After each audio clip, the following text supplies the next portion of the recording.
Guys, তোমরা সবাই কেমন আছো? তো আমি তো তোমরা জানোই যে আমি একটা ভিডিও ছেড়েছি। তো এটা হলো আমার একটি শর্ট, যেখানে আমরা এখানে এসেছি স্মৃতিসৌধ ঘুরতে। তোমরা দেখতেই পাচ্ছ যে এখানে পিছনে স্মৃতিসৌধ আছে, আর আমি আজকে স্মৃতিসৌধ ঘুরতে এসেছি। আর আমি নতুন একটা ভিডিও ছাড়বো, তোমরা ওটা দেখো।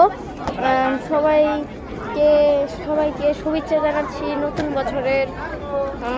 আগের ভিডিওতে তোমাদের আমি বলেইছিলাম, সবাইকে মাফও চেয়েছি সবার কাছ থেকে যে আমি ভিডিও দিই নাই। এই দেখো, এটা হলো আমার একটা শর্ট ভিডিও, দেখতেই পাচ্ছ। আর আমি এখন ফেস রিভিল করিনি, আমি ফেস রিভিল করবো, আগে 200 সাবস্ক্রাইবার করবো, তারপরে আমি ফেস রিভিল করবো। তো তোমাদের খালি এটা দেখানোর জন্য। ও হ্যাঁ, আর দেখো এখানে অনেক মানুষের ভিড়। এখানে ভিড়ের মধ্যে আমরা এখানে এক জায়গায় এসে বসছি, আমি আমার বাবা আর